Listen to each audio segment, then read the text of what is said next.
Okay, few topics are very important in this exam. The first topic is madda. You should understand what is madda and how many types of maddas are there in Quran. So the first type of a madda is madda al-muttasil. You have to stretch for 5 to 6 harakas. And what are the examples of these ones? Like sha'a. So you are having the word sha'a. So you are stretching 5 to 6 harakas, 5 times to 6 times. You have to stretch the same word. So you have to understand what are the examples and what are the basic symptoms of these ones. That this is madda al-muttasil. The first one, that it appears on the long vowel. This is the first thing. So you are having over here, sha has a fatha and followed by alif. So it's a long vowel and it always appears on the long vowel. Second thing, there is always hamza after a long vowel. You can see hamza after the long vowel. Okay, what is the next thing? That sometimes hamza can be on the same word. That's also possible. Okay, and you have to stretch 5 to 6 harakas. What is the example of madda al-munfasil? What is the example? So first of all, you have to stretch 3 to 4 harakas. We also called it thin madda or the short madda. Thin, I'm writing the small one. Thin madda or the short madda. This one, it's thick madda and the big madda.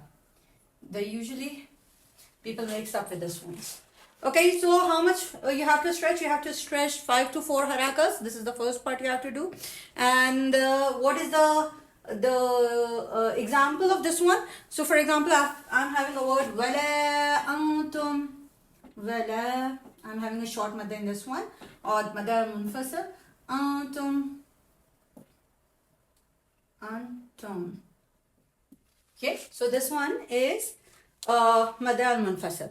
Okay, they will give you the example of these ones and they will ask you which type of a madda is this one.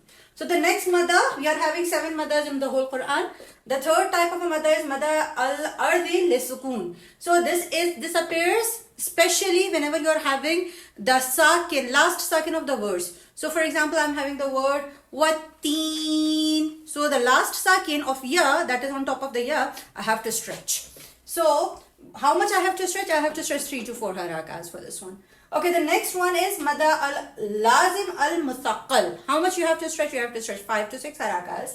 And the example of this one, like this one, the first thing that you will see, that there is a shadda on the madda, the letter where the madda is. So the first thing is it has shadda. The second thing, that the next or the followed letter is also having the shadda, tajdeed or shadda. And then it's followed by sakin. So this is the example. You'll have so many examples in the Quran also. Waladdallin.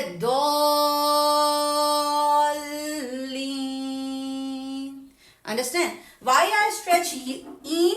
Because this is the last part of the verse, last second of the verse. So you have to understand this part also.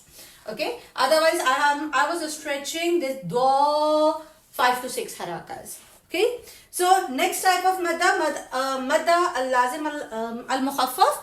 This is the very important one because this is in the whole Quran. It's only repeated twice, both with the same letter in Surah Yunus. Okay?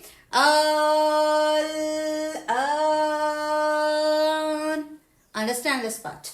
So 5 to 6 harakas, you have to stretch this one. Okay, the next one is madda al-lazim al-harfi al-mukhaffaf.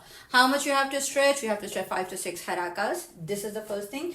And usually you will see it's there on huruf al-muqattiyat, but followed by shadda. A letter that is followed by shadda.